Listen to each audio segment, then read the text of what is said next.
చెప్పండి రా బుజ్జి, అసలు స్కూల్లో ఏం జరుగుతుంది? స్కూల్లో అసలు ఎట్లా ఉంటుందంటే డిస్క్రిమినేషన్ ఉంటుంది. మా బతుకులు అసలు ఆదివాసీ బిడ్డలం సార్ మేమైతే. అసలు ఎట్లా ఉంటుందంటే ఆదివాసీ బిడ్డలం అని చెప్పుకోవడానికి 7% ఇప్పుడు అట్లా చీప్గా చూస్తున్నారు. మాకు డిస్క్రిమినేషన్ మొత్తం, ఈక్వాలిటీ కూడా లేదు.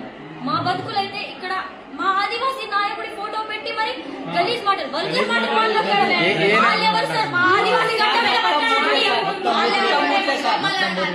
ఏ నాయకుడిని తిట్టింది?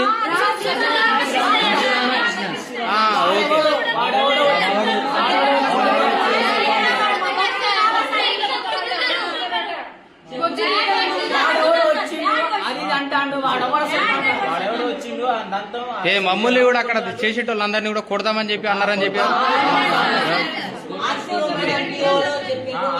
అంటే